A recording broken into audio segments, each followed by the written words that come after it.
네, 안녕하세요. 네. 잘 지냈어요? 네.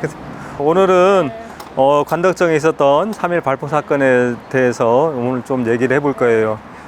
여기 보면서 얘기를 한번 하도록 하시죠. 자, 갑시다. 센터를 잘 해주세요. 네, 가시죠.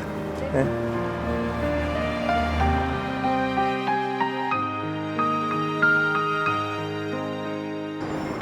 여기는 이게 관덕정이라는 곳인데요. 여기 이제 관덕정 건물은 제주 여기 목건화지의 일부에 있는 건물이었는데, 여기는 예전부터 제주도의 역사, 교육, 정치, 문화의 중심지였어요. 그래서 예전부터 제주도의 중요한 사건이 여기서 이렇게 발생을 했는데, 제주 4.3에서도 되게 중요한 장소입니다.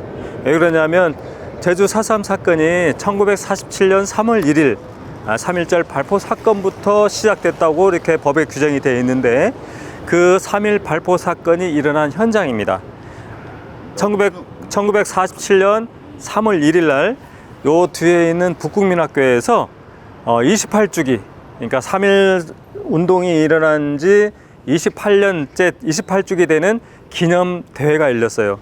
그 북국민학교에서 11시부터 한 기념대회가 오후 2시까지 진행이 됐는데, 그 2시에 이제 시위에 참가했던 사람들이 해산했어요. 요 관덕정에서 조천 사람들은 동쪽으로, 저기 애월 사람들은 이제 서쪽으로 해서 으쌰으쌰 헤어지는데, 그 헤어지는 거의 끝 무렵에 시위대는 거의 가고 구경꾼들이 남아있는 상황에서 그때 경찰들이 말을 타고 다니는 경찰을 기마경찰이라고 했는데, 그 기마경찰이 지나가다가 어린 아이가 그 말에 그 발 뒤꿈치에 채인 거야. 근데 그 채였는데, 그 경찰이 그 아이를 어디 보호 조치하지 않고 그냥 가버린 거예요. 근데 불만으로 시위 운동했잖아요. 그러니까 그 아이가 다쳤는데도 경찰이 그냥 가니까 거기에 있던 구역군들이 그 경찰을 그냥 왜 가냐고 해서 항의하면서 쫓아갔어요. 그 쫓아갈 때 여기 관덕정에 총을 쏜 거예요. 그 총을 쏘는 바람에 이 현장에서 아까 여기 있는 농협이라다 있는 여기 식사은행 자리인데, 그쪽 근방에서 6명이 죽고 6명이 다치게 돼요. 그 사건이 3.1 발포 사건이라고 합니다. 그래서 이 사람들이 막 다치고 죽어가니까 이 사람들 데리고 군중들이 저쪽 뒤에 있는 도립병원이 있었어요. 지금 저기 창업보육센터에 있는 그 자리에 가서 사람들이 막 몰려가니까, 때마침 거기에 경찰들이 미리 입원해 있는 사람들이 있었거든요. 근데 거기에서도 또 자기네가 습격을 하는 줄 알고 거기서 또 총을 발포하는 바람에 2명이 더 부상을 당했죠. 그래서 이 사건이 되게 지역사회에 되게 큰 사건이었는데, 왜냐하면 일제강점기 때도 이렇게 백주대낮에, 벌건 대낮에 사람들이 죽는 일이 그렇게 흔하게 있었던 일이 아니에요.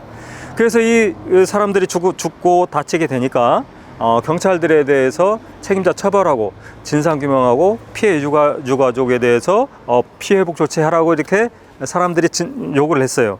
그렇지만 경찰들은 사과하기는커녕 탄압을 하기 시작했죠. 그런 것들이 어떻게 보면 4.3으로 이어지는 어떤 계기가 되었다고 생각을 합니다. 그래서 제주도민들이 이 발포 사건을 계기로 해서 이 책임자 처벌하고 진상규명을 하면서 3월 10일 날 대대적으로 총파업을 벌였어요. 그때 총파업을 했을 때에는 학생들 등교 전부 거부했고요. 교사들도 학교 나가지 않았고, 관공서 다 문을 닫았고, 은행, 은수업 이런 것들이 모든 것이 다 멈추었습니다. 그만큼 제주 사람들이 이 3.1 발포 사건에 대해서 책임을 엄중하게 묻고자 했어요. 그렇지만 그때 경찰 책임자하고 여기에 책임지고 있던 미군정은 사과하고 진상을 규명한 게 아니라 제주도가 빨갱이 물 들어서 그렇다고 하면서 빨갱이 섬으로 규정을 합니다. 그러면서 거기에 관여된 사람들을 대대적으로 잡아들이고 탄압을 하기 시작하는 거죠. 그러면서 많은 사람들이 경찰서로 잡혀가고 구금되고 이렇게 하게 됩니다. 이제 저쪽으로 가서 예전에 그 조일구락구라고 옛날 현대극장 자리가 있거든요.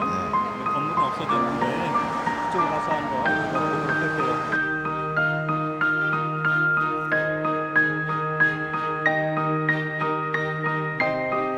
우리가 여기 온 거는 예전에 여기 현대극장에 있었던 자리인데, 예전에 4.3 때는 조일구락부라고 불렀어요. 근데 그 당시에는 이렇게 극장 형태의 그 큰 건물이 없었기 때문에 그 큰 행사들이나 이런 것들은 실내에서 할 때는 여기서 많이 했어요. 그래서 아까 좀 전에 28주기 기념 3.1절 기념대회를 북극민학에서 했다고 그랬잖아요. 그거를 준비하는 단체로 민주주의 민족전선이라고 민전이라는 것들이 결성이 돼서 창립대회도 여기서 했고, 또 서북청년회가 이게 제주도 지부가 창립할 때도 여기서 했어요. 큰 행사는 여기서 많이 했다고 볼 수 있는데 2017년도까지만 해도 여기 건물이 있었어요. 근데 그거를 좀 보존하고 했으면 좋겠는데 지금은 이제 건물이 다 이제 헐려가지고 지금 폐허로 남아 주차장으로 지금 되고 있죠. 좀 아쉬운 거는 이제 건물이 사라지면서 그 예전에 가지고 있던 그 기억들도 같이 사라지는 게 되게 안타까워요. 그래서 저희들이 얘기하는 거는 여기에다 이제 비록 사유지긴 하지만 안내판을 같은 거를 제작을 해서 세워주는 게 좋지 않겠냐 이렇게 저희들이 말씀을 드리고 있습니다. 그리고 그때 민주주의 민족전선이라는 것이 저기 결성이 돼가지고 3.1절 기념대회를 준비했다고 그러는데, 그 민주주의 민족전선이 우리나라를 어떻게 만들어야 되겠다는 것은 5가지 원칙을 만든 게 있는데 그 원칙 한번 읽어볼게요. 잠깐만요. 네. 근데 저 만약 여기 있었으면은요 한번 여기서 들어가 봤을 거예요. 그래요. 한번 자 건국 오칙해서 한번 이거 읽어보시겠어요? 네, 건국 오칙. 예. 기업가와 노동자가 다 같이 살 수 있는 나라를 세우자. 하나, 자유와 농민이 다 같이 잘 살 수 있는 나라를 세우자. 하나, 여자아이 권리가 남자와 같이 되는 나라를 세우자. 하나, 청년의 힘으로 움직이는 나라를 세우자. 하나, 학생이 안심하고 공부할 수 있는 나라를 세우자. 네. 이런 거를 이 사람들이 민주주의 민족전선이라는 데서 나라를 세우는 5가지 원칙을 주장하면서 여기서 창립을 했고, 이런 사람들이 중심이 돼서 아까 말했던 3.1절 기념대회를 준비했던 거예요. 근데 이 사람들이 얘기하는 거 보시면 이렇게 주장했던 사람들이 나중에 다 빨갱이 이유로 다 이렇게 희생이 되고 했는데, 여기 보시면 지금 들어도 좀 발전한 것 같아요. 여기 지금 이런 얘기를 해도 아무도 이상하지 않은 거죠. 자본 기업과 노동자가 다 같이 살고, 지주와 농민이 다 같이 잘 살고, 학생이 안심하고 공부할 수 있는 나라, 또 여자의 권리가 남자가 되는 나라, 얼마나 좋은 나라입니까? 이런 세상을 꿈꾸자 했던 그 당시의 지식인들이 4.3 기간에 희생됐다는 건 대단히 안타까운 일이라고 할 수가 있는 거죠.